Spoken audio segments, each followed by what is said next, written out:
આજની મારી સૌથી પહેલી ટીપ છે દવાનું પેકેટ હોય છે, જે નકામી દવા હોય છે એના માટેની છે. તો સૌથી પહેલાં આપણે જે આ દવાનું પેકેટ છે એમાંથી એક જે દવાની ગોળી છે આપણે કાઢી લેવાની છે. એના પછી આપણે કોઈ પણ આવી રીતનું જે કાગળ હોય છે એને કટ કરીને લઈ લેવાનું છે. અને પછી જે આ દવાની ગોળી છે એને આની ઉપર આપણે મૂકી દેવાની છે.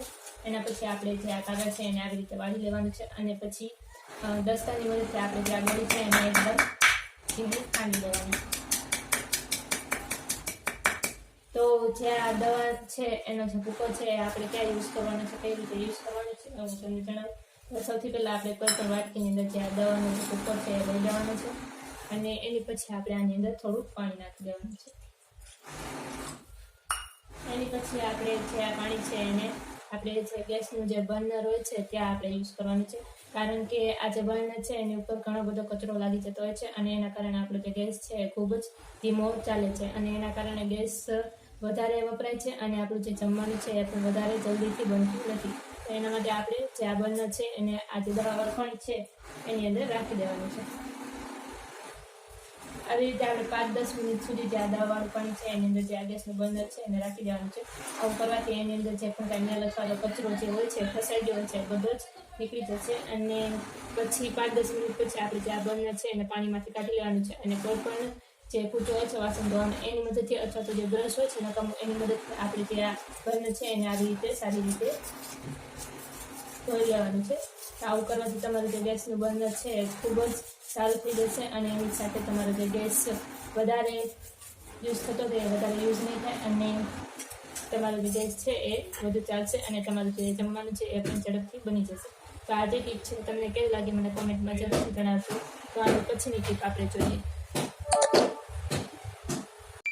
તો અમારી નેક્સ્ટ ટીપ માટલા માટેની છે. તો તમે અહીંયા જોઈ શકો છો કે જે માટલાની બહારની સાઈડ છે ત્યાં ક્ષાર લાગી ગયો છે, ત્યાં આવી રીતે સફેદ સફેદ થઈ ગયું છે.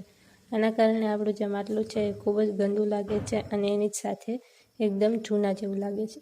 તો આ માટલાને ફરીથી નવા જેવું કરવા માટે આપણે અડધું જે લીંબુ હોય છે એ અડધું લીંબુ લેવાનું છે અને એની ઉપર આપણે થોડુંક મીઠું નાખી દેવાનું છે. હવે આ લીંબુ અને મીઠુંને આપણે ક્ષાર લાગી ગયો હોય એ જગ્યાએ આપણે આવી રીતે ઘસવાનું છે. આ લીંબુ અને મીઠું જે છે એના કારણે આ જે ક્ષાર છે એ બધો જ ક્ષાર નીકળી જશે અને આપણું જે માટલું છે એકદમ નવા જેવું થઈ જશે. તો આવી રીતે તમે જે માટલું હોય છે એની બહારની સાઈડ ક્ષાર લાગી ગઈ હોય તો તમે એ ક્ષારને કાઢી શકો છો. તો આ જે ટીપ છે એ પણ તમને કેવી લાગી એ મને કોમેન્ટમાં જરૂરથી જણાવજો. તો આની પછી તો નેક્સ્ટ ટીપ મારી લોટ માટેની છે. તો આપણે જ્યારે રોટલી કરી લઈએ ત્યારે પણ ઘણી વખત જે આ લોટ છે વધતો હોય છે. તો આપણે જે આ લોટ છે એને ફ્રીજની અંદર મૂકીએ છીએ પણ ફ્રીજની અંદર મૂકવા છતાં પણ ઘણી વખત જે આ લોટ હોય છે તે ખરાબ થઈ જાય છે. તો આપણો જે લોટ છે એ ખરાબ ન થાય એના માટે આપણે શું કરવાનું છે કે આપણે કોઈ પણ જે ખાવાનું તેલ હોય છે ખાવાનું તેલ લઈને જે આ લોટ હોય છે એની ઉપર 2-3 ટીપા આપણે નાખી દેવાના છે અને આ જે લોટ હોય છે એને એકદમ તેલવાળો કરી લેવાનો છે.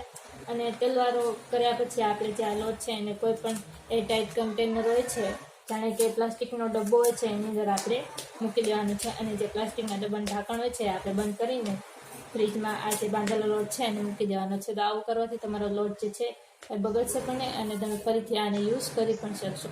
તો આ જે ટીપ છે તમને કેવી લાગી એ પણ મને કોમેન્ટમાં જરૂરથી જણાવજો.